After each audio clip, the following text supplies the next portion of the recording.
No. Ty máš netradiční, nestandardní jazyk. Mohli bychom ho vidět a řekla bys nám o tom něco? Jasně, je to split jazyka, takže to znamená, že je vejpůl. Jsou to dva jazyky.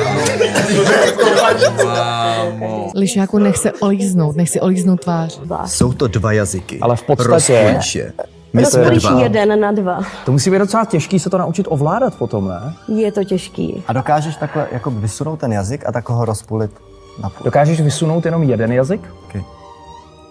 To bychom taky zvládli.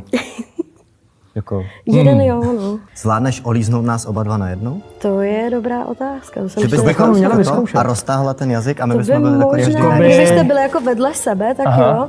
Tak To by šlo. to musíme vyzkoušet. Jakou část těla, jakože. No, asi tvářičky. Tvářičky, to musí jít, ale jako blíž k sobě, No. že jo.